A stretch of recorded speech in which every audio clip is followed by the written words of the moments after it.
예, 안녕하세요. 범법인 디라이트의 조원희 변호사입니다. 저는 이제 첫 번째로 이제 미국에 대해서 이제 알아볼 텐데요.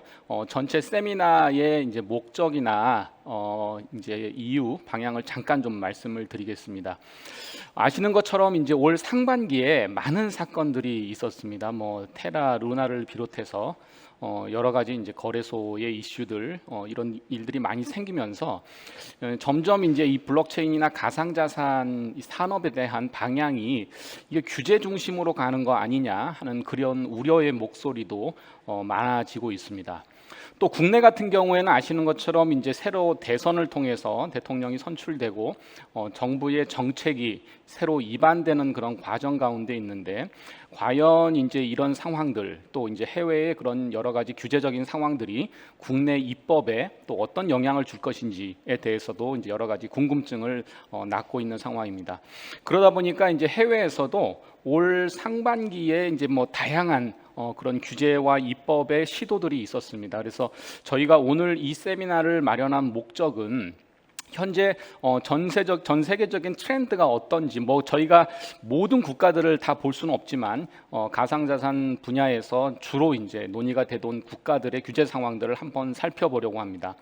어떤 국가들 같은 경우에는 예전에는 조금 더 자유로웠다가 규제 방향으로 이제 정책이 조금 변경되는 경우도 있고요.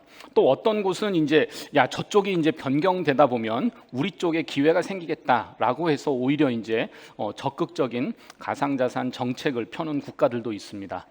우리나라 같은 경우는 뭐 예전에는 이제 국내에서 ICO가 이제 어렵다 보니까 국내 ICO 어려운 사정을 어떻게 보면 조금 더 우회할 수 있을까라는 관점에서 이제 해외의 여러 나라들을 살펴보기도 했었는데, 뭐 그런 측면도 있지만 오히려 요즘은 블록체인 프로젝트 자체가 이제 글로벌 마켓을 전제로 해서 진행이 되다 보니까 꼭 규제적인 것이 아니라도 어느 나라에서 어떤 라이센스를 가지고 시작하는 것이 글로벌 비즈니스에 가장 적합할 것인지 그런 고민도 같이 해보게 됩니다. 그래서 오늘 이제 저희가 주요하게 다룰 나라들은 미국하고 싱가포르, 그리고 스위스, 그다음에 이제 최근에 많이 부상하고 있는 두바이나 아부다비, UAE 뭐 이렇게 이제 주로 살펴보고요.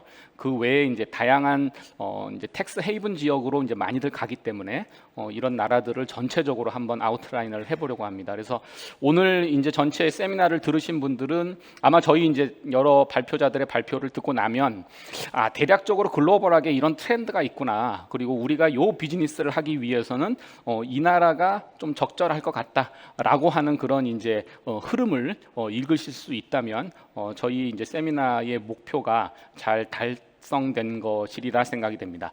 자, 그러면 이제 저는 미국으로 가서 미국의 상황을 좀 말씀드려 보겠습니다. 이건 제 소개고요.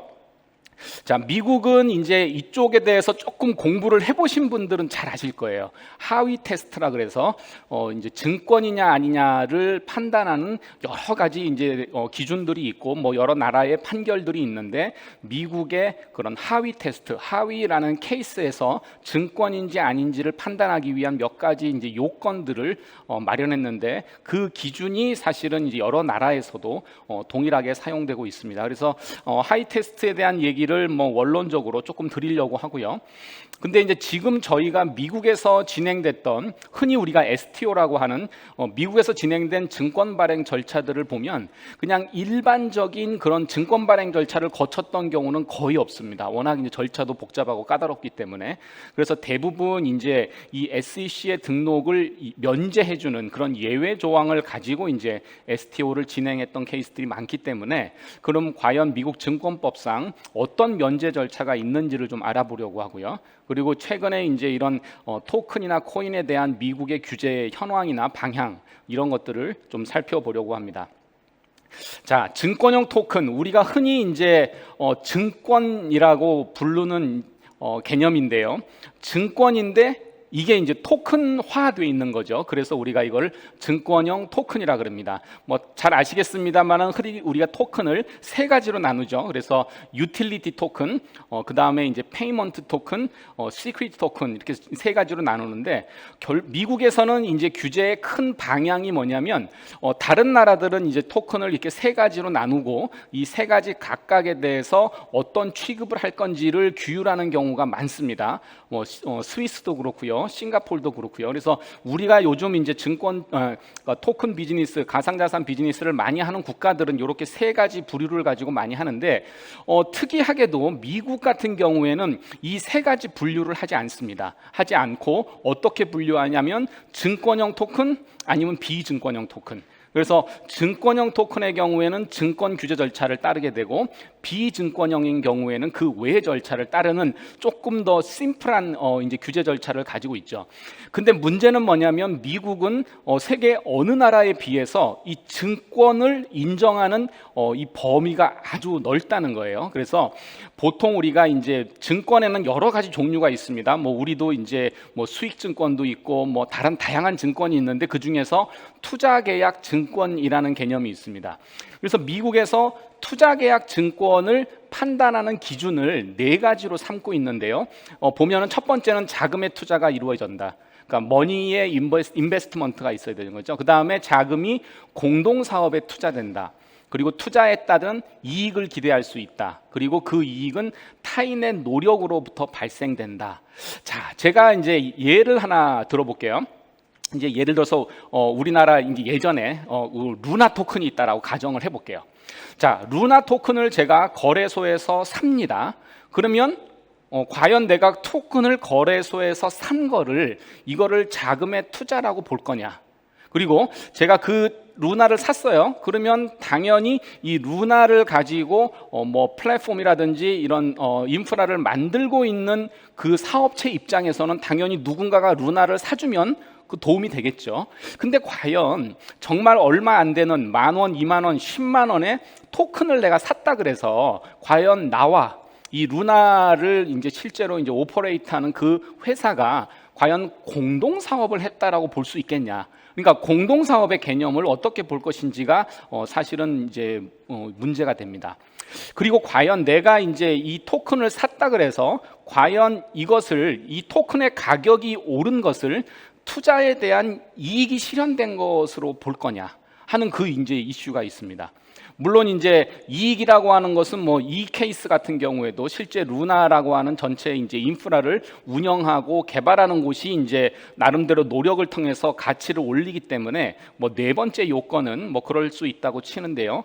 과연 2번, 3번을 어떻게 볼 거냐 하는 게 사실은 고민이고 미국 같은 경우는 이 개념을 아주 넓게 봐왔고요. 우리나라 같은 경우는 지금까지는 이거와 관련된 규정은 있습니다. 우리나라가 또 자본시장법에 투자계약 증권 이라 그래서 이거하고 이제 워딩이 그대로 동일하진 않습니다만은 하위 테스트의 개념을 가져와서 투자계약 증권이라는 용어를 사용하고는 있는데 아직 구체적인 해석례가 우리나라에는 이제 있지는 않습니다. 그래서 과연 이것을 우리가 어떻게 볼 거냐 하는 그 이슈가 지금 나와 있는 거예요. 그래서 만약에 어떤 토큰이 있는데 이게 이제 여기 방금 말씀드린 하위 테스트를 통과했다. 그래서 증권이다라고 하면은 이제 미국 금융 규제 당국인 이제 SEC의 관할을 받게 됩니다. 그리고 만약에 증권에 해당하면 뭐 일반적인 그 증권의 발행 절차, 유통 절차 이것을 거쳐야 되는 거죠.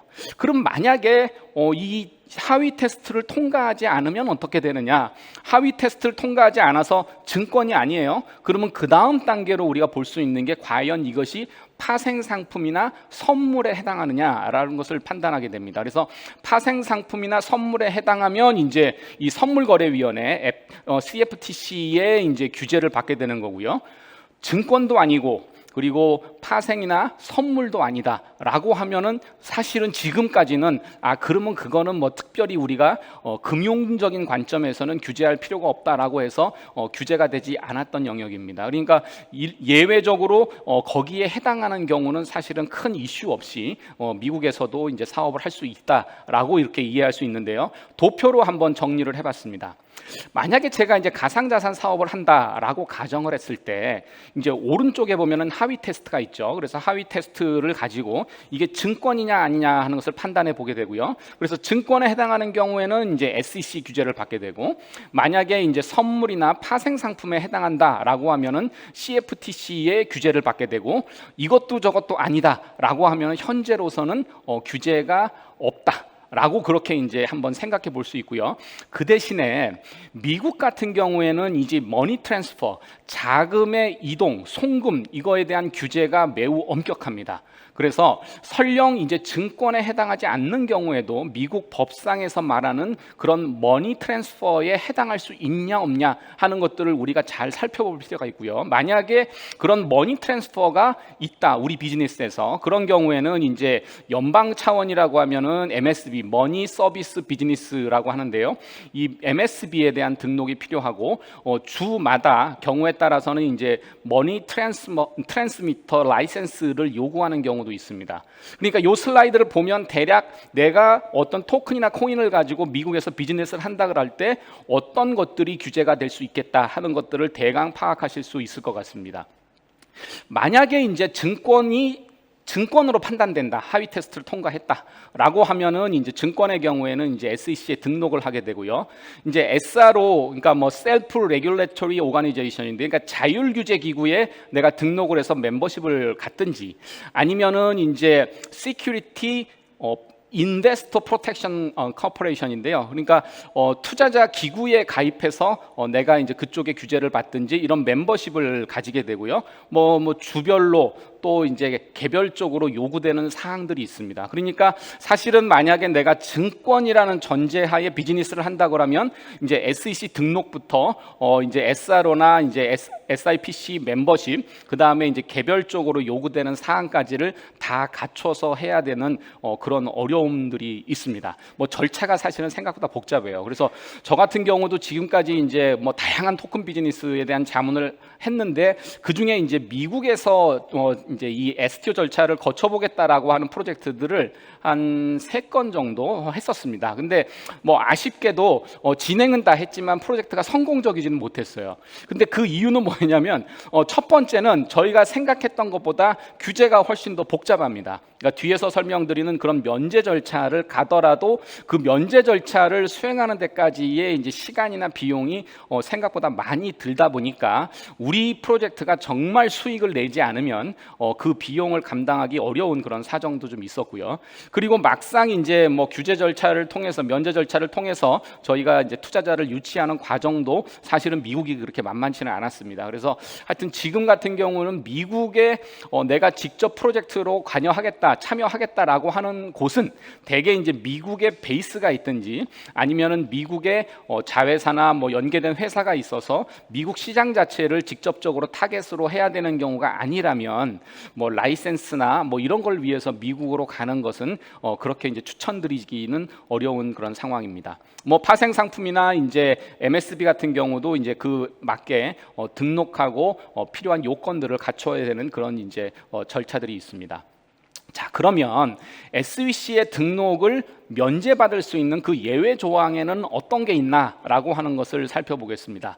보통 우리가 레귤레이션 D라고 해서 요 레귤레이션 D 항목에 있는 그런 면제 절차가 3가지가 있습니다. 이제 506B 같은 경우에는 만약에 이제 흔히 우리가 accredited investor라고 그러죠. 적격 투자자, 공인된 투자자에 대해서는 뭐 무제한으로 토큰을 공개하고 판매할 수 있지만, 만일 거기에 해당하지 않는 경우에는 뭐 35인 이하에 대해서만 판매가 가능하고, 우리가 흔히 이제 청약의 유인, 판매의 유인이라는 것들을 할 수 없게 돼 있습니다. 그러니까 우리가 흔히 ICO라고 하는 절차는 사실은 일반인들에게 이제 청약을 유인하는 그런 이제 행위가 필수적으로 게재가 되는데, 요 이제 레귤레이션 D의 506B 같은 경우에는 그런 일반인을 대상으로 한 공모 절차를 할 수 없다는 그런 이제 한계가 있는 거죠.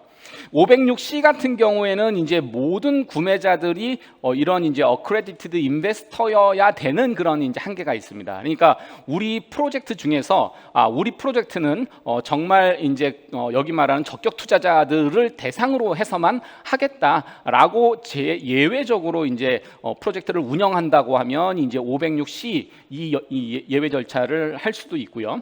그리고 504 같은 경우에는 사실 규모가 되게 작습니다. 그래서 1년에 이제 5만 달러까지, 그 대신에 이제 투자자는 무제한으로 할 수 있는데, 우리가 흔히 하는 이제 이런 토큰 프로젝트의 규모를 생각해 보면 이제 5만 달러는 사실은 거의 해당이 안 되죠. 그래서 504 같은 경우에는 거의 사용되지 않고 있습니다. 그리고 레귤레이션 CF, 우리가 그냥 크라우드 펀딩을 이제 레귤레이션 CF라고 부르는데요. 미국 같은 경우에 이 레귤레이션 CF 같은 경우에는 이제 약 한 1밀리언 정도, 한 10억까지 정도를 이제 판매할 수 있고, 그 대신에 우리나라 같은 경우에도 이제 재판매 금지 기간이 있는데, 미국 같은 경우에도 12개월 동안 재판매 제한 기간이 있습니다. 그래서 1밀리언이면 10억 정도다 보니까 과연 우리가 미국에 그냥 10억 모금하기 위해서 미국에 가서 비용 쓰고 하기는 사실은 좀 어려워요. 그러다 보니까 실제로도 이 레귤레이션 CF를 가지고 이제 절차를 진행했던 예는 우리나라 프로젝트 같은 경우는 거의 없습니다. 그리고 이제 사실은 제일 범위가 넓은 게 이제 레귤레이션 A 플러스인데, 이거는 이제 1년 동안 두 가지 티어가 있어요. 그래서 1년 동안 2천만 달러를 한다거나 5천만 달러를 할 수 있는 이 두 가지 티어가 있는데, 이거의 어려운 점은 뭐냐면 이제 그 모집 대상이 미국 법인으로 좀 한정된다는 거 하고, 그 다음에 이제 SEC에 등록까지는 필요 없어도 이 내용에 대해서는 SEC의 승인이 필요하다 보니까 사실상 절차가 그러니까 모집할 수 있는 금액은 넓은 대신에 절차가 조금 더 복잡한 측면이 있습니다.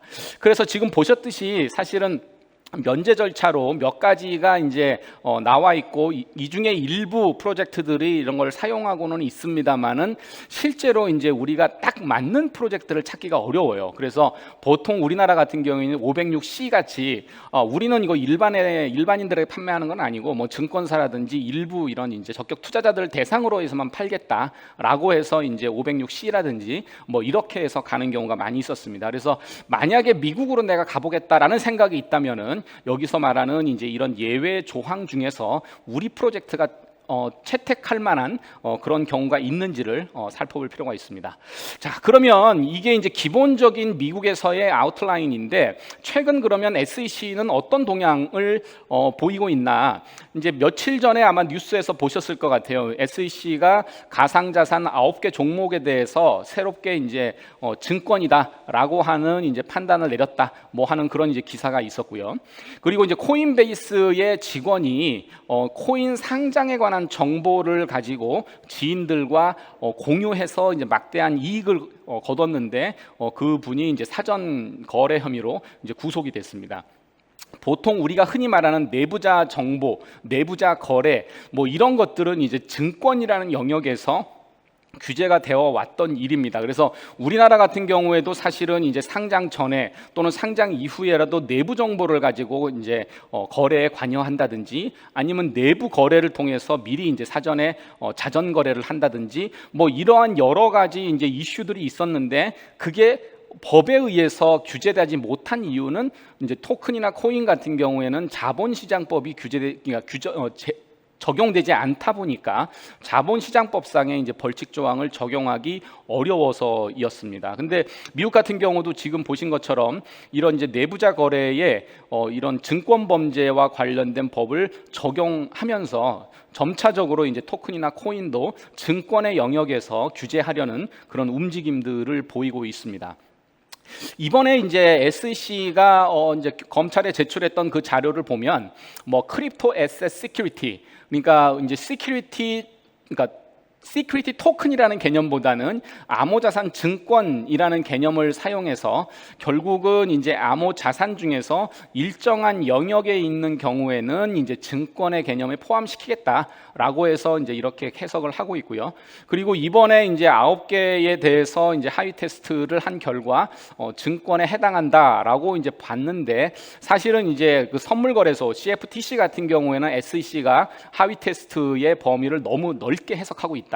라고 이제 그렇게 반박을 좀 하고 있는 상황입니다. 그러면 이제 이 CFTC하고 SEC가 약간의 이제 서로 대립되는 측면들이 있는데, 왜 이런 이제 상황이 나타나는지는 뒤에서 잠깐 설명드려 보겠습니다. 우리나라가 지금 다양한 가상자산과 관련된 법안들이 지금 나오고 있습니다. 그래서 이제 빨리 뭔가 기본법에 해당하는 법안이 나와서 사람들이 이제 이 산업 자체가 하나의 법에서 규율되기를 계속 기다리고 있는데, 얼마 전에 제가 이제 국회에 계시는 분한테 한번 여쭤봤어요. 이게 지금 법안도 많이 나왔고, 사실은 EU 지역에서 이제 미카라 그래서 이제 암호자산과 관련된 법률이 이제 통과가 됐습니다. 그래서 우리나라와 같은 대륙법 국가에서 이제 암호자산에 대한 규제가 EU 지역에서는 미카가 통과되면서 이제 본격적으로 규제가 시작이 돼서, 사실은 이제 EU 지역도 이미 이제 성문법이 마련된거나 비슷한 상황이 됐는데, 야 그러면 우리나라도 좀 이제 미카 관련된 법을 좀 많이 가져와서, 실제로도 이제 우리나라 법안 중에는 이제 EU 법안의 내용을 많이 참조한 법안이 있습니다. 그래서 이 정도면 빨리 이제 입법화를 해도 되지 않겠냐라는 그런 이제 의견을 여쭤봤는데,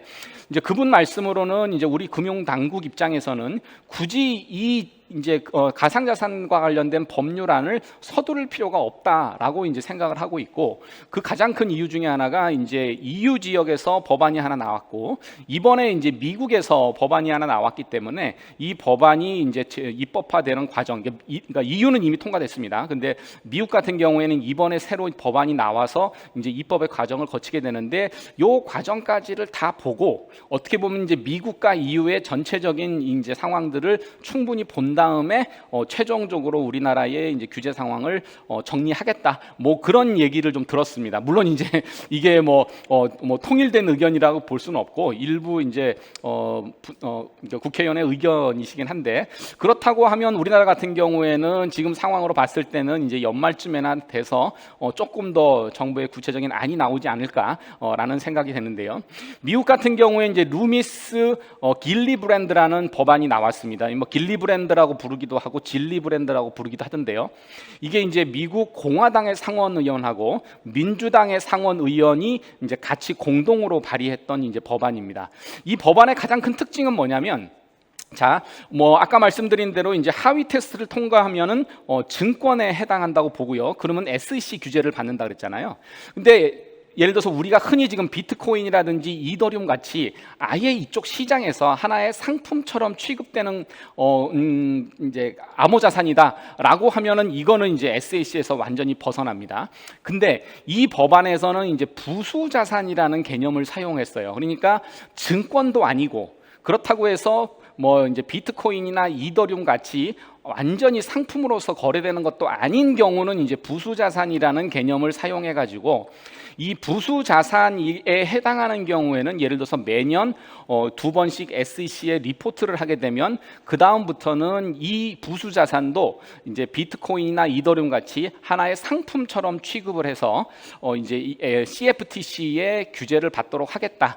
그러니까 이제 전체 이 토큰에 대한 규제가 증권이면 SEC, 그 증권이 아닌 경우에는 CFTC, 이렇게 이제 나누어져서 이제 규율되도록 하는 그런 이제 시스템을 가지고 있습니다. 그러다 보니까 사실은 SEC하고 CFTC가 약간 서로 규율 영역을 달리하는 그런 상황이 되고 있습니다. 물론 이 법안에 대해서도 이제 논란은 있습니다. 결과적으로는 이 토큰이나 코인이 증권이냐 아니냐 하는 것을 SEC에서 1차적으로 검토를 해서 확인이 돼야 이제 그 다음에 이게 이제 SEC 적용을 받을 건지 CFTC에 적용을 받을 건지가 결정된다는 점에서 이제 조금 달라지는 측면이 있습니다만은, 그래서 하여튼 미국의 전체적인 규제 방향은 지금 말씀드린 대로 SEC의 하위 테스트에 근거한 토큰, 증권형 토큰 과 그 외로 나누어져서 이렇게 이제 진행될 것 같습니다. 그래서 여기에 내용에 보면은 이제 공시 요건이라든지 자율 규제 요건이라든지 보안 요건이라든지 이런 것들을 다양하게 규정하고 있는데요. 앞으로 이제 이 규정이 어떻게 실제로 입법화되는지를 좀 살펴보면 그러면 이제 우리나라도 조금 더 이 토큰이나 가상자산을 어떻게 취급할지 이제 많은 인사이트를 얻을 수 있을 것 같습니다. 자, 이제 결론을 좀 말씀드려 보겠습니다. 미국 같은 경우에는 사실은 기존에 전통적으로 유지했던 입장에 큰 변화는 없습니다. 우리는 기본적으로 증권은 증권대로 규율하겠다. 증권이 아닌 경우에는 증권 규제에서 조금 밀어놓겠다. 그렇지만 이 증권이 아닌 영역에 대해서도 점차 제도화를 하겠다라는 게 이제 미국의 기본적인 입장이었는데, 아까 말씀드린 대로 루미스 길리브랜드라는 법을 통해서 아까 이제 공백이라고 했던 영역들이 부수자산이라는 개념을 통해서 점차 제도화되고 있는 그런 상황입니다. 있습니다. 그리고 미국은 증권의 범위가 넓기 때문에 상대적으로 규율이 엄격하다는 거. 그래서 우리가 뭔가 미국에서 이제 새로운 토큰 비즈니스를 한다고 하면 그 예외 조항을 최대한 좀 활용해 볼 필요가 있겠다. 뭐 이 정도로 미국의 상황을 정리해 드릴 수 있을 것 같습니다. 미국에 대한 발표는 이상으로 마치겠습니다. 감사합니다.